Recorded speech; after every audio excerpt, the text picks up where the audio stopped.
Thank you, Mr. Speaker. Mr. Speaker, I don't want to talk about the Tobaccogate scandal that has Albertans questioning the Premier's decision to award a lucrative tobacco contract to very close political allies, although she claims to have nothing to do with it. That's not what I want to talk about today, Mr. Speaker. What I want to talk about is when similar allegations of abuse of office were raised against Alberta's envoy to Asia, the Premier forced him to step down pending an investigation to the Premier. Now that similar allegations are dogging you, why the double standard? I didn't hear what your preamble first few words were, but I'm going to allow the answer if someone on the government side wishes to answer.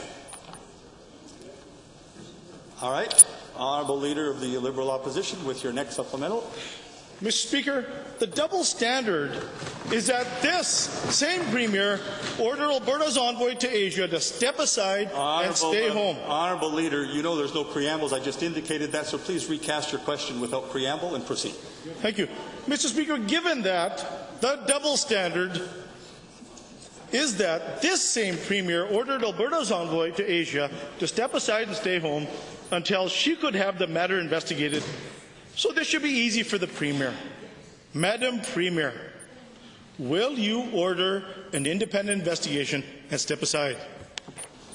Honourable Premier. Well, thank you, Mr. Speaker. You know, it's very important that we ask these questions, and I appreciate the honourable member's answer question. And the reason is, Mr. Speaker, because I believe that it's important for, when these issues come up, for the appropriate people to make determinations independently. I understand, Mr. Speaker, that this matter has been referred to the Ethics Commissioner. I welcome that. I've said that for all of last week, Mr. Speaker, and I stand by my comments with respect to this and look forward to the outcome of that, and will certainly abide by any decisions of this House or the Ethics Commissioner, Mr. Speaker. Honourable Leader of the Liberal Opposition, without preamble. Thank you, Mr. Speaker. Given that the Premier insists that she did nothing wrong, that she didn't make the decision, that she allegedly has nothing to hide, but given the growing piles of documents to the contrary, the integrity of the Premier's office has been brought into question. To the Premier, will you order an independent investigation?